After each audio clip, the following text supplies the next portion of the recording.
One of the important things to consider when we think about the topic of negative externalities, so one thing we just said is the kind of entropic gradient, right? So we have to factor that.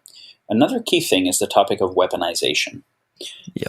If I create a new technology and it is the capacity to affect change through the causal lever on choice, right? I'm going to make a choice. My technological understanding of some mechanism allowed me to make a technology that's a big lever on my choice. So my choice has a bigger effect than it did before.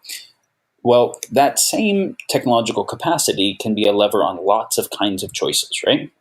And so one of the things we have to understand is that the moment we actually deploy a type of asymmetric technology, then it gets reverse engineered, iterated upon, and utilized for all purposes that are incentivized by all agents.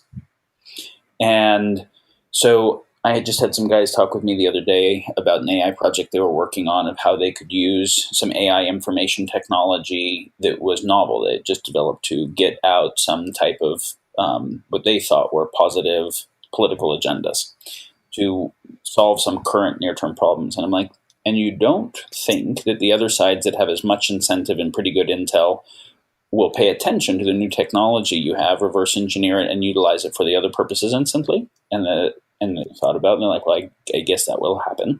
And I said, now take all of the sides in this multi-agent dynamic that all have rivalrous incentive to weaponize the technology against each other for their agendas, and all you do is up the ante of the playing field.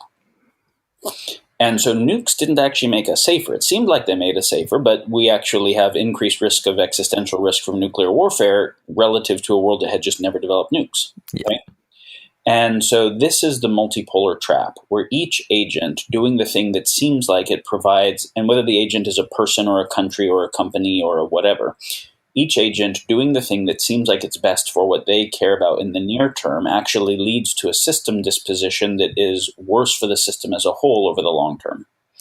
And this is what we call a multipolar trap, or a race to the bottom, right? A tragedy of the commons and arms race are all examples of this.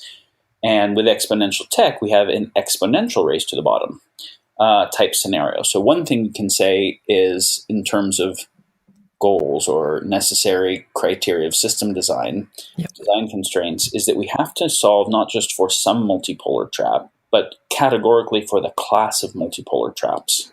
As long as you have a rivalrous incentive to utilize technology in a way that will directly or indirectly cause harm, you have a near-term incentive to do that, and you have exponential tech, and anytime anyone deploys it, everyone will be using it for rivalrous purposes, we are actually completely fucked.